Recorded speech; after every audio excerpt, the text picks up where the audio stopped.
Welcome back to the Magnet Minute, brought to you by Magnet Labs. My name is Amy and I'm your host.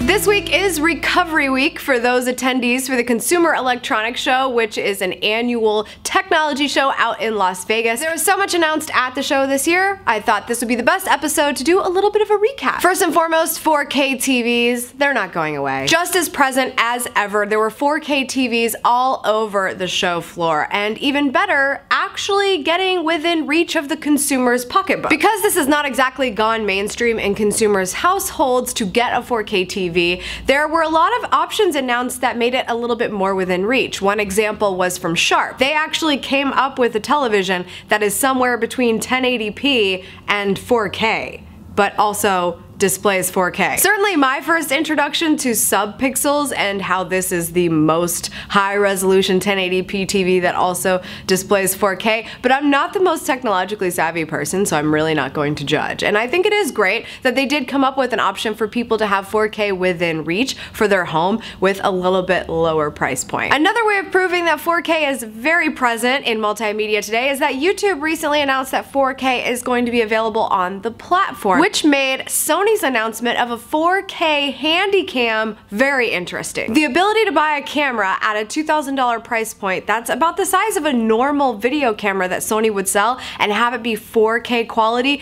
is very intriguing and definitely going to make the 4K capability on YouTube even more of an option for creators. It's funny because I didn't realize how within reach 4K actually would be until I saw this Sony Handicam, so good on them for coming out with something like that. Another development at CES was the idea of the 3D camera and how that might be more present in technology today. Intel talked about a 3D camera that they are going to be releasing into products that will make it even easier for the average consumer buying a laptop or even a tablet to be able to use 3D capability with their own creations. The really interesting thing about this particular keynote with Intel was the fact that they were driving so much importance with user experience, and that a technology experience should be more about working with the user rather than the user working with the product. So we weren't just seeing the ability to change backdrop and things like that with a webcam, but also being able to engage applications of a computer or tablet that would actually have it react to your motions according to how you're moving your body.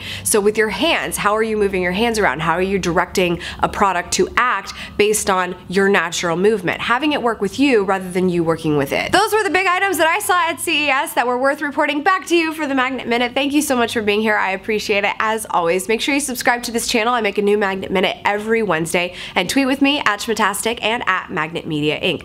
I appreciate you being here and I can't wait to see you next week.